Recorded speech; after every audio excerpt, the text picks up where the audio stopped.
in times where you're dealing with a lot of regular stress, it can be surprisingly helpful to, on a regular basis, like on a daily basis, do some sort of activity that forces you to acknowledge like things that you should be grateful for, or how not bad things are, or Mhm. reminding you that, yeah, you've had a really shitty week, but you were kind of a rock star the week before, and Mhm. actually naming what those things are.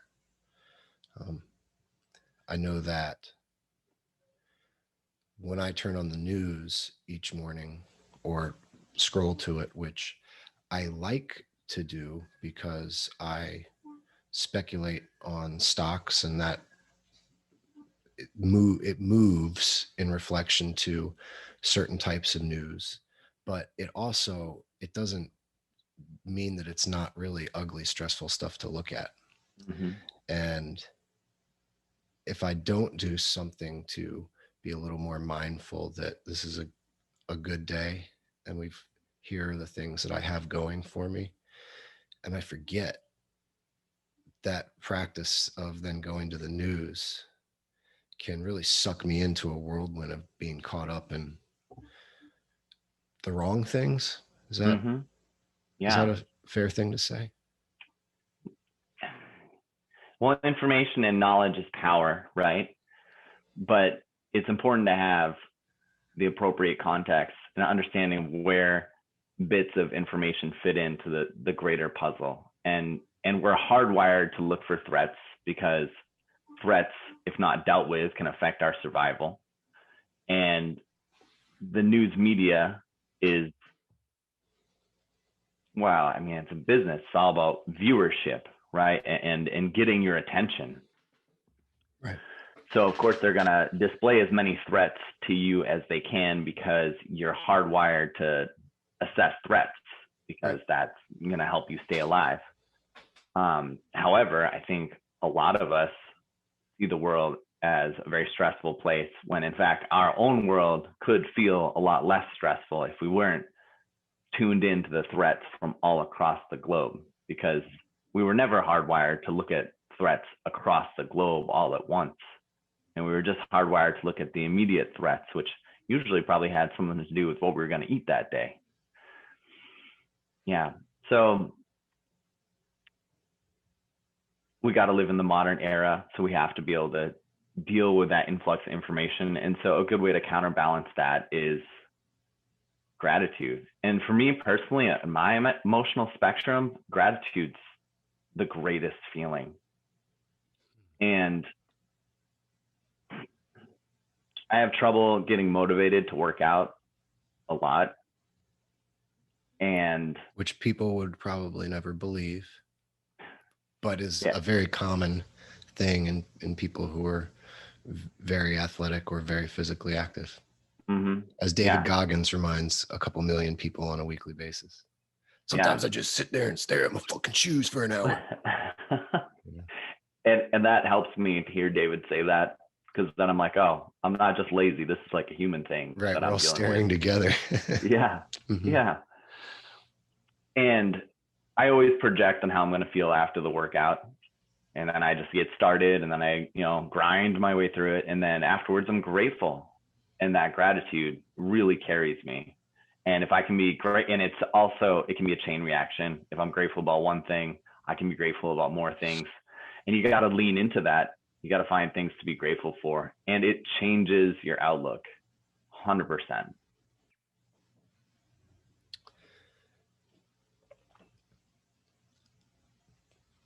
4 years ago, I was very frustrated in life and had a lot of chaos going on. And I had just moved into one of my apartments in Stockton, and you came down and visited me, and you did an excellent job of, um,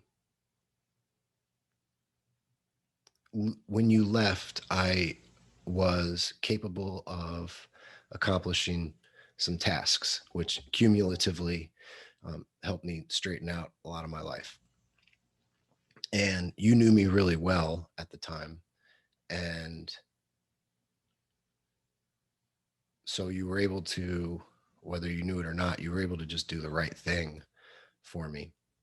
But if you were talking to a new client and they were a little late coming to you as a client and they were in a rough spot and they had, for whatever reason, let's say they refused to go talk to a therapist or a psychologist, but one of the things they kept telling you, in addition to, I want to work out with you a couple of times a week and I want to move better, is I am stuck in a terrible cycle of negative thought about everything. What are two of the mental exercises that you might encourage someone to do to maybe get in touch with gratitude or get in touch with some space or some quiet, or get in touch with something that can help them recenter away from the cycle of being overwhelmed by the bad? And it's not one's fault when they're overwhelmed to be focused on the wrong thing, because that's part of what the brain's trying to do. Okay, we're overwhelmed, so it's telling you you need to focus on this so you can figure it out, regardless of if you really should figure it out. You've kind of surpassed that point a lot of times when things get really bad. The first thing that comes to mind is finding a way for them to narrow their focus. Because generally when people are in one of those cyclical negative thought patterns and they can't get out, usually they've got negative input coming from multiple directions. One of the keys to happiness is being able to order your consciousness and hone in on a narrow set of stimuli. And so for them, if I could find, and some people think of this as mindfulness, right? You're in the moment and you're thinking about a certain limited number of things. And if I am able to give them a few moments of mindfulness during the workout, that's going to be huge. And I'm going to draw their attention to it, because when you're doing something that's really challenging, first of all, if I'm training you, I'm going to get pumped. I'm going to get excited, right? And so I'm going to help them anchor themselves in this moment. And it's probably, in this example, can be a really challenging moment. Like they're doing something where they aren't able to process any other stimuli except how they're basically physically suffering in this moment. They're shaking, or they're afraid a weight's going to fall on them or something like that. Yeah, and their heart is pounding and they're going to a place, right? And I'm going to draw their attention to that. I'm going to point out to them that they did a lot of work to get to this place, and that this place, while part of their brain is just can't wait for this place to go away, and they want to get out of this place, this moment of physical extreme exertion, they also are the recipients of a unique human privilege in that moment. They are present in the moment, and they're not going to get to that space an infinite number of times in their lives. Some people are only going to get to that space of trying that hard at something a handful of times, but right now they're able to do it. And I'm going to bring their attention to that, and I'm going to try and get just a tiny bit of appreciation of that space, and then I'm going to try and get them out of it in a safe way and allow them to decompress. And we'll probably do some breathing at that point, and they're going to feel really, really good in that moment, just because we took away the painful stimulus. They're no longer doing the jump squats or the sprint or all those punches on the, whatever it was that they were being challenged with physically. We're going to take that away, and then we're going to try and get into a deep sense of relaxation. We're going to do some diaphragmatic breathing, and we're just going to relax and just be in the body. And then emotions are going to come up, and we're going to try and feel those emotions toward gratitude. But sometimes when you get people to that space, different emotions will well up. People will cry. And I'm just going to try and stay present with them. I'm going to try and I really do get like viscerally excited when I see people trying hard in those moments. And so I'm going to get pumped up, and I'm going to really do my best to translate that enthusiasm to them. And even if I don't know them, I will be able to authentically be proud of them in that moment. And I'll be appreciative of their efforts. And I'm going to try and give them that perspective that they need to appreciate what they just did. And so if this is a client and I have the opportunity to be with them while they're in that dark space, I'm going to do that because that's what my skill set is. I'm a personal trainer, and I help people with their exercise. But beyond that, I think what can be really, really helpful when we have those cyclical patterns is, frankly, lowering their expectations. And this is really counter to the narrative that we get as a culture that the only people that are successful are the ones that try harder and work harder. And that's all fine and good. But the people that are the most optimal performers, the people that are putting out all that effort into accomplishing everything in this world, I hope that they're able to do that from a place of balance, where they've got their foundation set, where they've got their emotional and their mental health stabilized, and they've got it's like Maslow's hierarchy of needs, right? They're fed, they're financially stable. And then, some people have to go through a lot of suffering to get those initial needs in the hierarchy met.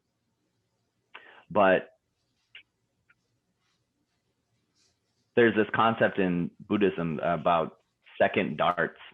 Like if something happens to you, it's like a dart into your being. So if you break your foot, that's right. That's the initial. That's the initial assault, and you have to deal with that, and you have to cope with that. But if you break your foot and then you immediately think, "Oh my God, my daily commute is going to be so much more difficult. I might lose my job. If I get attacked right now, I'm not going to be able to run away or defend myself." Those are second darts. Those are things that are not in your reality yet, but you're projecting for future threats or for future obstacles, challenges. And if we can just stay focused on just the foot and be aware that whatever other things that we are associating with that foot are products of our mind, well, we are in a unique or an ideal situation to deal with those products of our mind, because we can focus our thoughts elsewhere. And we can choose to find something positive that's not a dart, that we can try and take advantage of the situation. Because there's always going to be problems. There's always going to be those first darts. But if we can control those second darts, or at least be aware of what the second darts are, it's a little bit easier to evade, a little bit easier to get out of the way. And so what I'm trying to say is, if we can focus somebody's attention on the things that they are able to achieve, because most of those cyclical thought patterns that people get stuck in, a lot of it is our second darts, are things that we're creating in our mind, or it's a narrative that we're imposing on ourselves. Not to say that people don't have real suffering and real challenges in their life, but your mindset is everything. And you can make any situation bearable and an opportunity. I don't want to say any situation, because those Mongol hordes, I don't know how you can make that an opportunity, but we'll say a lot of the situations that most of us are dealing with, we can find a way to turn those into an opportunity, or at least something that's not as devastating as the darker parts of our mind will try to make it.